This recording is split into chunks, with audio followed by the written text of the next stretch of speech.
Eh bro, cantik lah jersey. Hey, Brother Azhar. How are you? Good. Ni jersey England tahun bila lah, lupa lah. Ini tahun 95 dia orang pakai until 97. 95, 96, 97. So kenapa pakai, kenapa pilih Alan Shearer?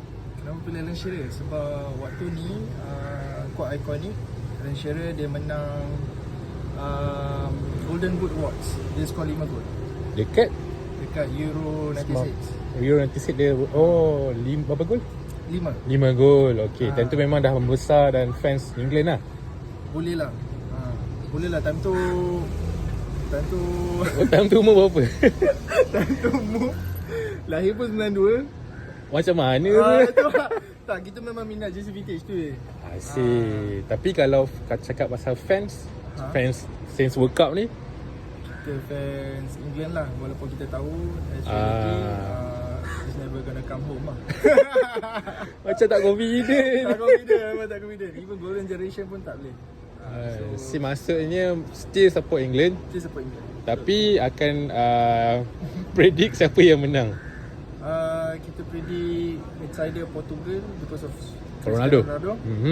Satu lagi maybe France lah. Sebab dia solid squad lah. Solid gila bagi. Memang. Apa yang lama? Tersebut. BAB. Tak apa. Okay, so ni buat apa kat sini? Kerja kat sebelah. Kerja Kerja. So lepak kejap. Lepak kejap, minum kopi, relax. Alright. Thank you bro. Nice area. Okay, jumpa lagi. Buka lah. Alright. Saya pun England tapi bro macam tak confident. Saya pun tak confident. Tak confident. Kita kena Realistic. accept the fact lah. Realistic. Kita tahu lah. Macam Arsenal pun tak confident tapi dia menang. Tapi dia kalah UCL. Itulah, betul tak? Okay bro, thank you. Okay bro. Aduh. Take care.